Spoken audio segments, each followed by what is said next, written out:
नमस्कार दोस्तों, evoke IAS की डेली करंट अफेयर्स की क्लासेज में आप सभी का स्वागत है। आज है 15 जुलाई। तो आज की इस क्लास में हम 11 जुलाई से लेकर 15 जुलाई तक की सभी महत्वपूर्ण करंट अफेयर्स की घटनाओं पर चर्चा करेंगे। इससे पहले जो हमारी क्लास हुई थी उसमें हमने 1 जुलाई से लेकर 10 जुलाई तक की जितनी भी महत्वपूर्ण एग्जाम रिलेवेंट करंट अफेयर्स की न्यूज़ थी उनको आपके साथ साझा किया था। तो चलिए बिना देर किए हुए क्लास को शुरू करते हैं। आज की पहली इंपॉर्टेंट न्यूज़ है वर्ल्ड पॉपुलेशन प्रोस्पेक्ट 2024 रिपोर्ट, जिसे हाल ही में संयुक्त राष्ट्र आर्थिक और सामाजिक मामले विभाग के द्वारा जारी कर दिया गया है। तो पहला क्वेश्चन तो यही बन जाता है कि वर्ल्ड पॉपुलेशन प्रोस्पेक्ट 2024 की जो रिपोर्ट हाल ही में जारी की गई, ये किस संस्था के द्वारा जारी की जाती है? तो आपका जवाब होना चाहिए संयुक्त राष्ट्र आर्थिक और सामाजिक मामले विभाग के द्वारा। इस रिपोर्ट में जो प्रमुख पॉइंट बताए गए हैं ये आपके एग्जाम के लिए इंपॉर्टेंट है। डायरेक्ट स्टेटमेंट बना के यहाँ से प्रश्न आपके एग्जाम में आ सकते हैं। रिपोर्ट के मुख्य बिंदुओं पर एक नज़र डाल लेते हैं। सबसे पहले विश्व के बारे में देखेंगे, फिर इस रिपोर्ट में भारत के बारे में क्या कहा गया है, दोनों बातों को हम लोग यहाँ देखेंगे। विश्व की जनसंख्या 2080 के दशक के मध्य में लगभग 10.3 बिलियन तक के अपने सर्वोच्च स्तर पर होगी। 2024 में विश्व की जनसंख्या 8.2 बिलियन से अधिक है। इस रिपोर्ट के अनुसार जो प्रजनन दर बताई गई है वो है 2.25 जीवित जन्म। तो वर्तमान में प्रजनन दर प्रति महिला 2.25 जीवित जन्म है। जीवन प्रत्याशा की बात की गई है कि जन्म के समय जीवन प्रत्याशा 2024 में 73.3 वर्ष है। ये सभी इंपॉर्टेंट फैक्ट हैं। एक पूरा क्वेश्चन इस रिपोर्ट से संबंधित आपके एग्जाम में बनाया जा सकता है। क्वेश्चन इस तरह से बन सकता है कि हाल ही में जारी वर्ल्ड पॉपुलेशन प्रोस्पेक्ट 2024 के रिपोर्ट के संबंध में निम्नलिखित कथनों में से सही कथनों की पहचान कीजिए या कौन सा कथन गलत है। अब आपको ये सभी पॉइंटों पर अलग अलग स्टेटमेंट बनाकर आपसे पूरा क्वेश्चन पूछा जा सकता है। तो याद रखिएगा ये सभी फैक्ट इंपॉर्टेंट है। भारत के बारे में इस रिपोर्ट में बताया गया है कि भारत की जनसंख्या 2060 के दशक की शुरुआत में अपने सर्वोच्च स्तर पर पहुंच जाएगी। इंपॉर्टेंट फैक्ट है। विश्व की जनसंख्या इस रिपोर्ट के अनुसार 2080 के दशक के मध्य में अपने सर्वोच्च स्तर पर होगी और भारत की जनसंख्या के बारे में बताया गया कि 2060 के दशक की शुरुआत में ये अपने सर्वोच्च स्तर पर होगी। बाकी प्रजनन दर 2.25 बताई गई है। जीवन प्रत्याशा दर 2024 में 73.3 वर्ष। बढ़ते हैं अगली न्यूज़ की तरफ। नई दिल्ली में बिम्स्टेक सदस्य देशों के विदेश मंत्रियों की ये दूसरी बैठक आयोजित की गई है। बिम्स्टेक के विदेश मंत्रियों की जो पहली बैठक हुई थी वो 2023 में थाईलैंड में आयोजित की गई थी। बिम्स्टेक आपके एग्जाम पॉइंट ऑफ व्यू से इंपॉर्टेंट है। बिम्स्टेक के बारे में देख लीजिए। बिम्स्टेक एक क्षेत्रीय संगठन है जिसकी स्थापना 1997 में बैंकॉक घोषणा पत्र पर हस्ताक्षर करके की गई थी। बिम्स्टेक में कुल 7 सदस्य हैं। इनके नाम भी आपको पता होने चाहिए। इन सदस्यों में शामिल है बांग्लादेश, भारत, श्रीलंका, थाईलैंड, म्यांमार, नेपाल और भूटान। तो ये सभी भारत के जो पड़ोसी देश हैं, इनमें आप पाकिस्तान, अफगानिस्तान, चीन, मालदीव को छोड़ दीजिए। भारत के जो अन्य पड़ोसी देश हैं ये सभी बिम्स्टेक के सदस्य देश हैं। बिम्स्टेक का जो स्थायी सचिवालय है वो बांग्लादेश की राजधानी ढाका में स्थित है। बिम्स्टेक के सिद्धांत हैं संप्रभुता संबंधी समानता, क्षेत्रीय अखंडता, राजनीतिक स्वतंत्रता, एक दूसरे के आंतरिक मामलों में हस्तक्षेप न करना, शांतिपूर्ण सह अस्तित्व आदि। बिम्स्टेक समूह की संयुक्त जीडीपी वैश्विक जीडीपी का लगभग 4.5% था। इस बात को आपको याद रखना है। इंपॉर्टेंट स्टेटमेंट है। इस तरीके के स्टेटमेंट बना के भी आपके एग्जाम में पूछे जाते हैं, तो आपको ये याद रखनी है। न्यूज़ इंपॉर्टेंट है। बिम्स्टेक की जो विदेश मंत्रियों की दूसरी बैठक हुई है कहाँ हुई है हाल ही में, तो नई दिल्ली में हुई है। बाकी बिम्स्टेक के बारे में जो फैक्ट आपको बताए गए हैं ये सभी आपको पता होने चाहिए। नेक्स्ट इंपॉर्टेंट न्यूज़ है कोलंबो सुरक्षा सम्मेलन। हाल ही में कोलंबो सुरक्षा सम्मेलन ने आधिकारिक तौर पर बांग्लादेश को अपने 5वें सदस्य के रूप में शामिल किया है। तो इंपॉर्टेंट न्यूज़ है। आपको याद रखना होगा कि कोलंबो सुरक्षा सम्मेलन का आधिकारिक तौर पर किसे सदस्य बनाया गया है, तो बांग्लादेश को। और ये कौन सा नंबर का सदस्य होगा कोलंबो सुरक्षा सम्मेलन का? तो ये 5वां सदस्य होगा। कोलंबो सुरक्षा सम्मेलन एक क्षेत्रीय सुरक्षा समूह है जिसका उद्देश्य है हिंद महासागर क्षेत्र में समुद्री सुरक्षा, समुद्री प्रदूषण से निपटने और समुद्री खोज और बचाव अभियान को प्राथमिकता देना। 2011 में भारत, श्रीलंका और मालदीव के त्रिपक्षीय समुद्री सुरक्षा समूह के रूप में इसे गठित किया गया था। बाद में मॉरिशस इसमें शामिल हुआ था। 2020 में इसे कोलंबो सुरक्षा सम्मेलन नाम दिया गया था। सेशल्स इसका पर्यवेक्षक देश है। अगली न्यूज़ है नीति आयोग ने एसडीजी इंडिया इंडेक्स 2023-24 का 4था संस्करण जारी कर दिया है। इंपॉर्टेंट है। यहाँ से अक्सर आपके एग्जाम में प्रश्न बनते हैं, तो इस न्यूज़ को हम लोग डिटेल में देखेंगे। सबसे इंपॉर्टेंट फैक्ट आपको यही याद रखना है कि एसडीजी इंडिया इंडेक्स किसके द्वारा जारी किया जाता है, तो ये नीति आयोग के द्वारा। और इस वर्ष जो संस्करण जारी किया गया है 2023-24 का वो 4था संस्करण है। इस तरीके के कुछ माइन्यूट फैक्ट भी आपके एग्जाम में पूछ लिए जाते हैं। न्यूज़ हमको पूरी पता होती है लेकिन ये छोटे छोटे तथ्य अगर हम स्किप कर देते हैं तो फिर हमारा वो प्रश्न गलत हो जाता है। एग्जाम में अब आपके स्टेटमेंट बना के प्रश्न पूछे जाते हैं, इसलिए जो भी इंपॉर्टेंट न्यूज़ है उसको हम लोग डिटेल में देखेंगे। एसडीजी इंडिया इंडेक्स 2023-24 कुल 113 संकेतकों पर सभी राज्यों एवं केंद्र शासित प्रदेशों की राष्ट्रीय प्रगति को मापता है और उसे ट्रैक करता है। ये संकेतक केंद्रीय सांख्यिकी और कार्यक्रम कार्यान्वयन मंत्रालय के राष्ट्रीय संकेतक फ्रेमवर्क के अनुरूप हैं। प्रत्येक राज्य व केंद्र शासित प्रदेश के लिए समग्र स्कोर की गणना 16 एसडीजी में उनके प्रदर्शन को जोड़कर की जाती है।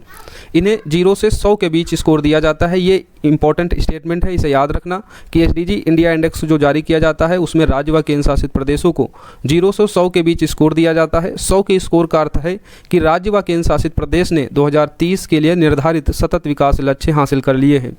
राज्यों को उनके स्कोर के आधार पर 4 श्रेणियों में बांटा गया है। पहला है अचीवर, दूसरा है फ्रंट रनर, तीसरा है परफॉर्मर और चौथा है एस्पिरेंट्स।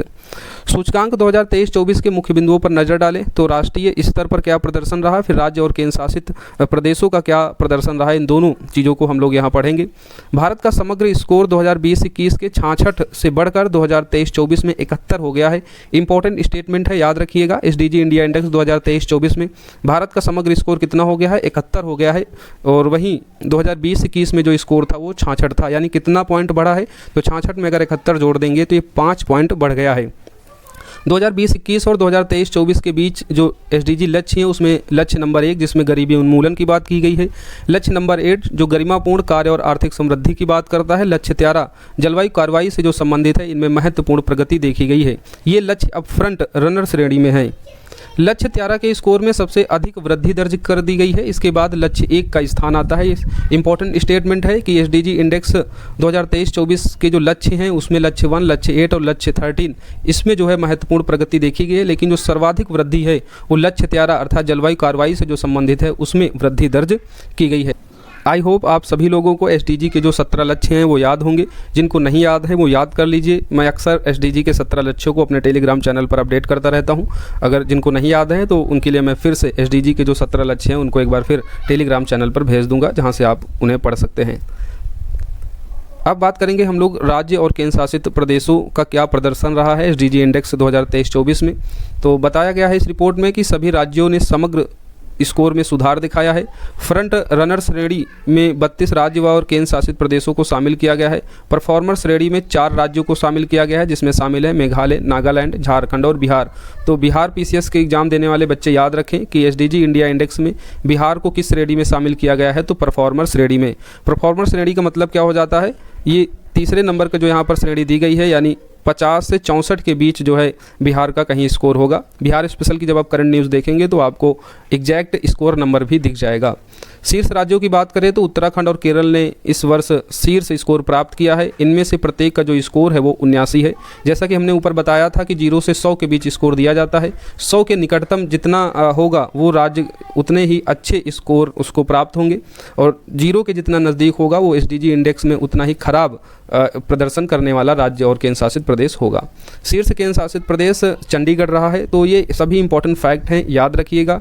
स्टेटमेंट में भी प्रश्न ये बन सकता है और वन लाइनर टाइप में भी यहाँ से प्रश्न बनाया जा सकता है। एग्जाम पॉइंट ऑफ व्यू से इंपॉर्टेंट है, याद रखिएगा। बढ़ते हैं अगली न्यूज़ की तरफ। अगली न्यूज़ आपकी है, सुप्रीम कोर्ट ने हाल ही में सीबीआई जांच को लेकर केंद्र के खिलाफ दायर पश्चिम बंगाल सरकार की याचिका सुनवाई के लिए स्वीकार की। इस मुकदमे में पश्चिम बंगाल ने केंद्र सरकार पर राज्य सरकार की पूर्व सहमति के बिना मामले की एक तरफा तरीके से सीबीआई से जांच करवाने का आरोप लगाया है। इस याचिका में कहा गया है कि यह कदम संविधान और संघवाद की भावना का उल्लंघन है। हम कई दिनों से देख रहे हैं कि सीबीआई और ईडी को लेकर लगातार अखबार की सुर्खियों में कोई न कोई न्यूज़ बनी रहती है, और पश्चिम बंगाल ने एक याचिका सुप्रीम कोर्ट में लगाई थी कि सीबीआई के द्वारा राज्य सरकार की पूर्व सहमति के बिना एक तरफा रूप से जो है जाँच की जाती है, जो संविधान और संघवाद की भावना का उल्लंघन है। अभी हम आगे देखेंगे कि ये सामान्य सहमति क्या होती है। अगर सीबीआई को किसी राज्य में जाँच करना है तो उससे पहले राज्य सरकार की सहमति लेनी पड़ती है। ये सभी चीज़ें इंपॉर्टेंट है, स्टेटमेंट वाइज में प्रश्न बन सकता है, तो इसको हम लोग थोड़ा सा डिटेल में पढ़ेंगे। यह याचिका भारतीय संविधान के अनुच्छेद 131 के तहत दायर की गई थी। अब अनुच्छेद 131 में क्या कहा गया है, तो अनुच्छेद 131 के अनुसार सुप्रीम कोर्ट के पास केंद्र और एक या एक से अधिक राज्यों के बीच विवाद पर निर्णय देने का मूल अधिकार क्षेत्र है। तो ये आर्टिकल भी आपको याद रखना है।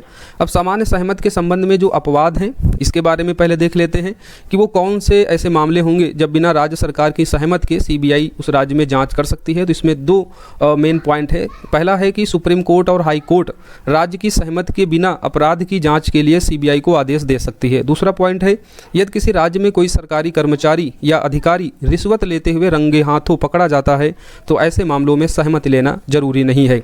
बाकी के जो मामले होंगे सीबीआई को प्रत्येक केस की जांच करने से पहले राज्य सरकार से अनुमति लेना अनिवार्य होता है।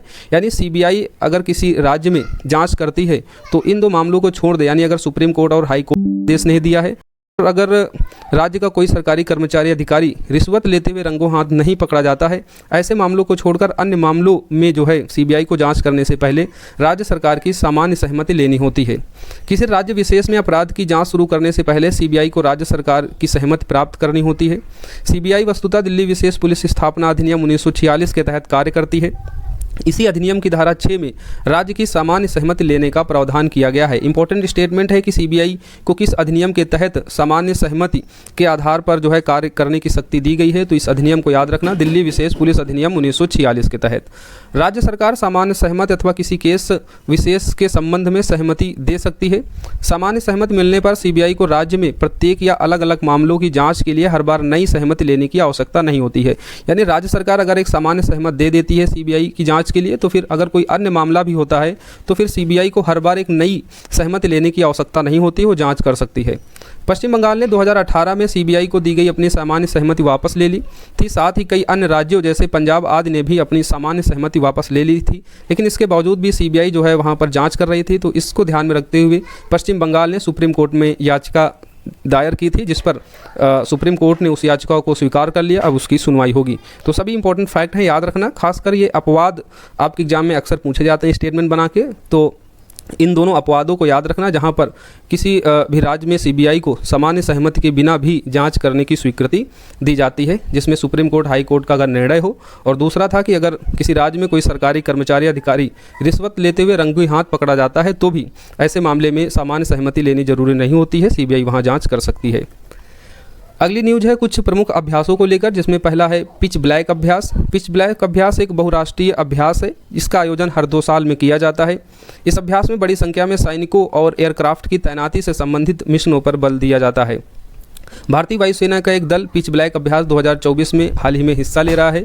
यह अभ्यास ऑस्ट्रेलिया में आयोजित हो रहा है। तो ये इंपॉर्टेंट फैक्ट है कि पिच ब्लैक अभ्यास क्या है, बहुराष्ट्रीय अभ्यास है, हर 2 साल में किया जाता है। और इस वर्ष का जो पिच ब्लैक अभ्यास है वो कहाँ पर आयोजित हो रहा है, तो ऑस्ट्रेलिया में।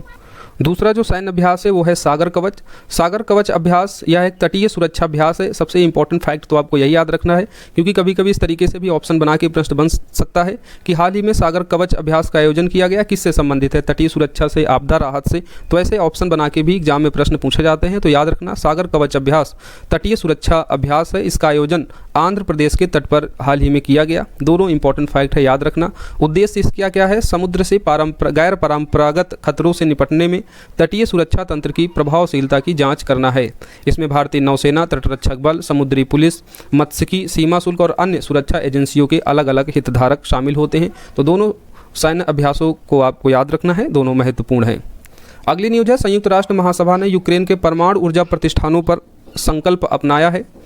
जपरोजिया परमाणु ऊर्जा संयंत्र सहित यूक्रेन के परमाणु प्रस्थानों की सुरक्षा और संरक्षा नामक इस संकल्प का 99 देशों ने समर्थन किया। इसमें जो इंपॉर्टेंट फैक्ट याद रखना है कि जपरोजिया परमाणु ऊर्जा संयंत्र किस देश का है, तो ये यूक्रेन का है। कई बार आपके एग्जाम में पूछा जा चुका है और लगातार जब से रसिया यूक्रेन युद्ध चल रहा है तब से ये परमाणु ऊर्जा संयंत्र अखबार की सुर्खियों में रहता है। तो याद रखना, जपरोजिया परमाणु संयंत्र कहाँ पर है, ये यूक्रेन में है।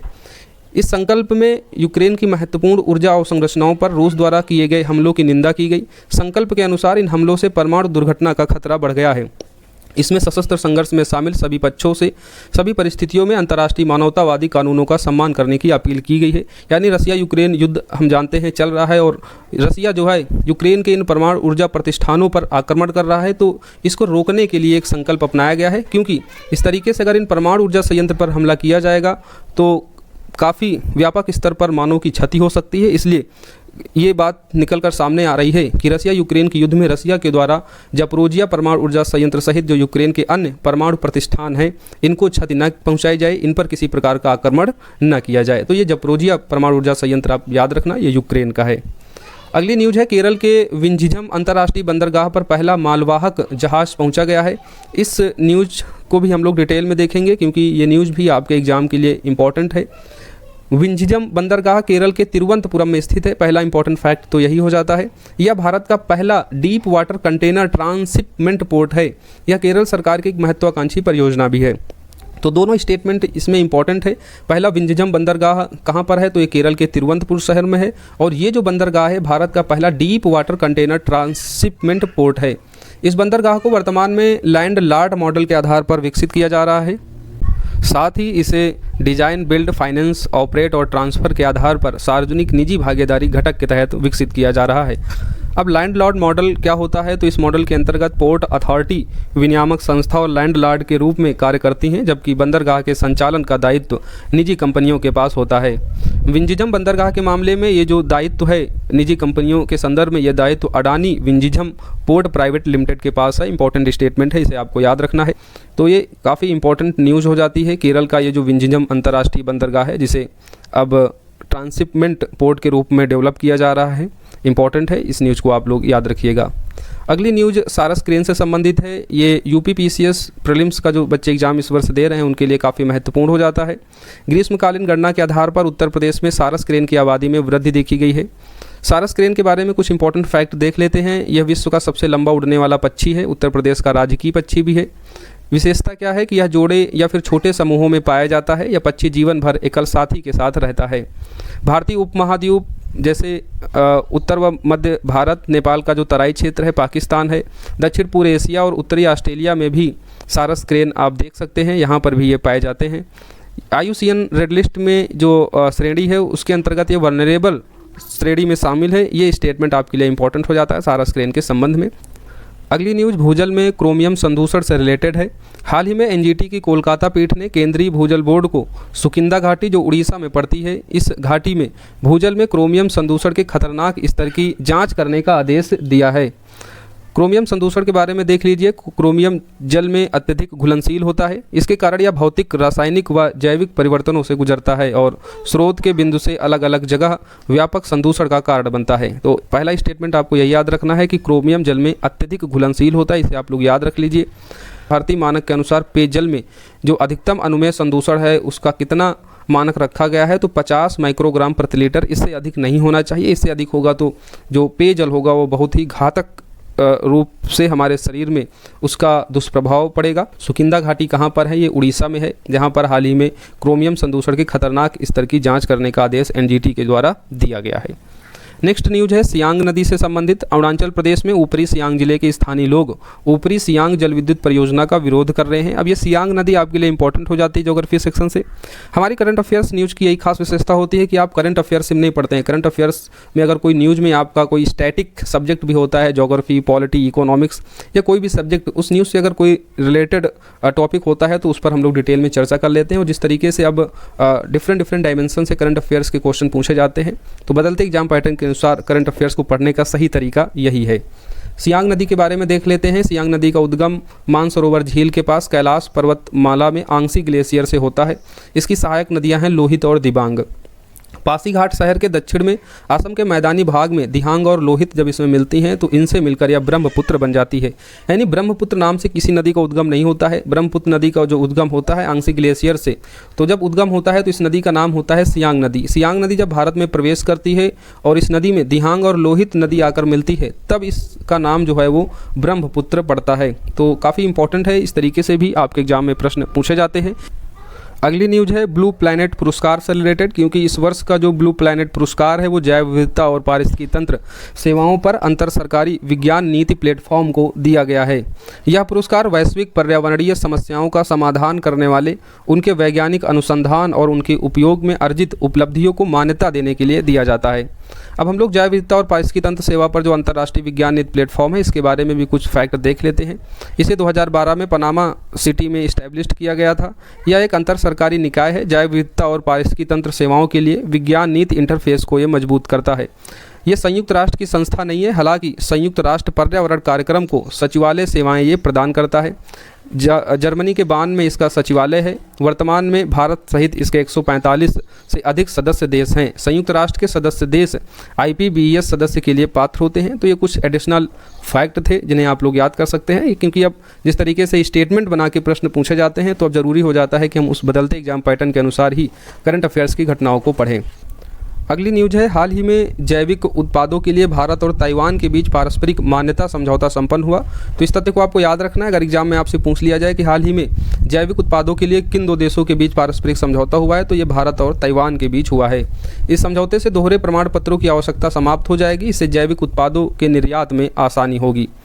इससे जैविक क्षेत्र में व्यापार के अवसर बढ़ेंगे। समझौता प्रमुख भारतीय जैविक जैसे उत्पाद जो चावल हैं, प्रसंस्कृत घी है, काली मिर्च है, औषधीय पौधों के उत्पाद हैं, इनका जो है ताइवान को निर्यात करने का मार्ग प्रशस्त हो जाएगा। तो इसे याद रखना कि भारत का किस देश के साथ अभी हाल ही में जैविक उत्पादों के लिए समझौता हुआ है, तो ताइवान के साथ में।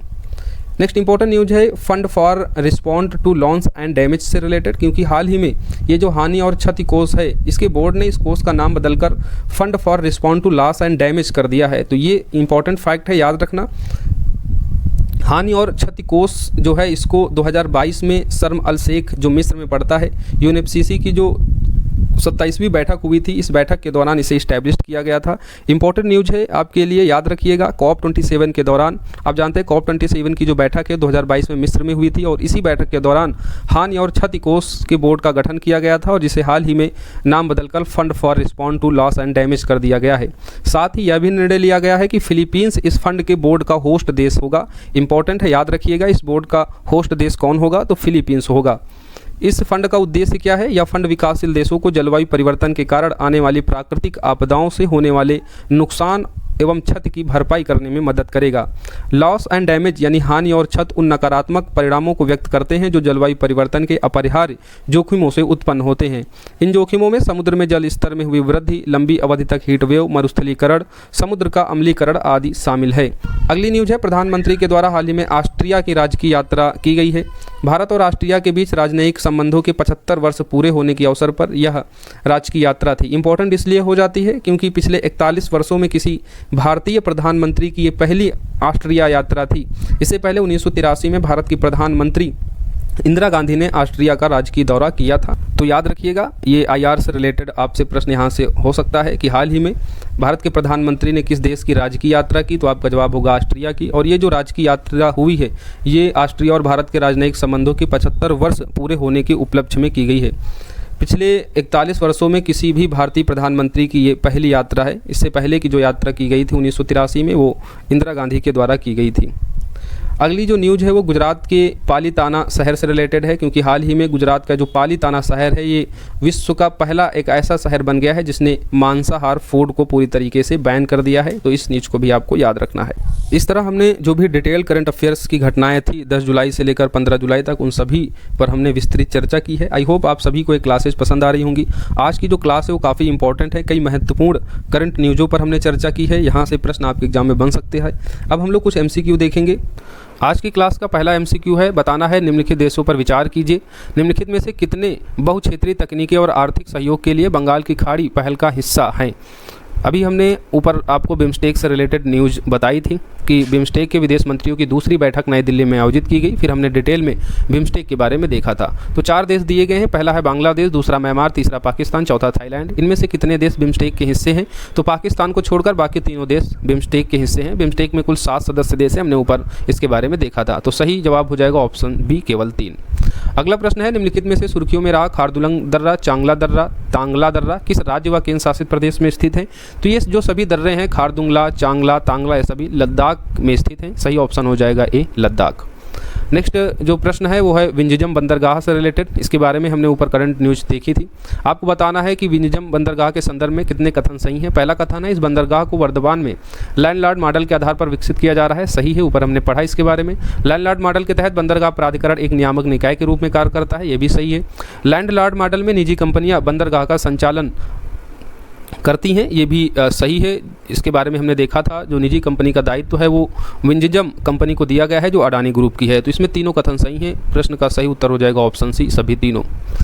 अगला प्रश्न है, डिजिटल अर्थव्यवस्था रिपोर्ट अभी हाल ही में जारी की गई है, ये किसके द्वारा जारी की गई है? तो इसका जो सही जवाब होगा ऑप्शन सी, अंकटाड के द्वारा, संयुक्त राष्ट्र व्यापार और विकास के द्वारा। तो इसे आप लोग याद रखना। इस न्यूज़ को हमने अपनी डिटेल करंट अफेयर्स की न्यूज़ में शामिल नहीं किया है। आपके लिए इस न्यूज़ में बस इतना ही इंपॉर्टेंट है कि डिजिटल अर्थव्यवस्था रिपोर्ट 2024 किसके द्वारा जारी की गई है? तो जवाब क्या होगा? अंकटाड के द्वारा।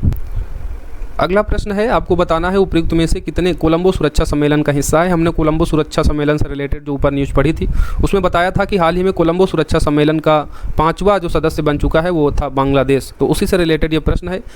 इसमें से देश दिए गए हैं, पहला है भारत, दूसरा श्रीलंका, तीसरा मालदीव, चौथा बांग्लादेश। ये जो चारों देश हैं सभी कोलंबो सुरक्षा सम्मेलन का हिस्सा है। सही जवाब जो हो जाएगा ऑप्शन डी, सभी चारों। अगला प्रश्न है, केंद्र और राज्यों के बीच विवाद पर निर्णय देने की भारत की उच्चतम न्यायालय की शक्ति किसके अंतर्गत आती है? इसका जवाब आपको कमेंट बॉक्स में देना है। ये आज का क्वेश्चन ऑफ द डे है। ऑप्शन है अनुच्छेद 124, ऑप्शन बी है अनुच्छेद 131, ऑप्शन सी है अनुच्छेद 126, ऑप्शन डी है अनुच्छेद 143। ये 4 अनुच्छेद दिए गए हैं। आपको बताना है वो कौन सा अनुच्छेद है जो केंद्र और राज्य के बीच विवाद पर निर्णय देने की भारत के उच्चतम न्यायालय की शक्ति के अंतर्गत आता है। तो इस तरीके से आज की क्लास यही समाप्त होती है। मिलेंगे अगली क्लास के साथ। जब तक आप लोग पढ़ते रहें, जहाँ है वहाँ सुरक्षित रहें, स्वस्थ रहें और अपनी पढ़ाई को कंटिन्यू करते रहें। जो भी क्वेरी जो कमेंट बॉक्स में ज़रूर बताएं, उनका यथासंभव आपका सोल्यूशन दिया जाएगा। जो भी समस्या है पढ़ाई से संबंधित, टेलीग्राम चैनल से जुड़े जहाँ पर आपको और भी कई एग्ज़ाम रिलेवेंट और पढ़ाई से संबंधित चीज़ें शेयर की जाती हैं जिनका आप फ़ायदा उठा सकते हैं। मिलेंगे अगली क्लास के साथ। जब तक के लिए धन्यवाद। जय Hind. Thank you for listening.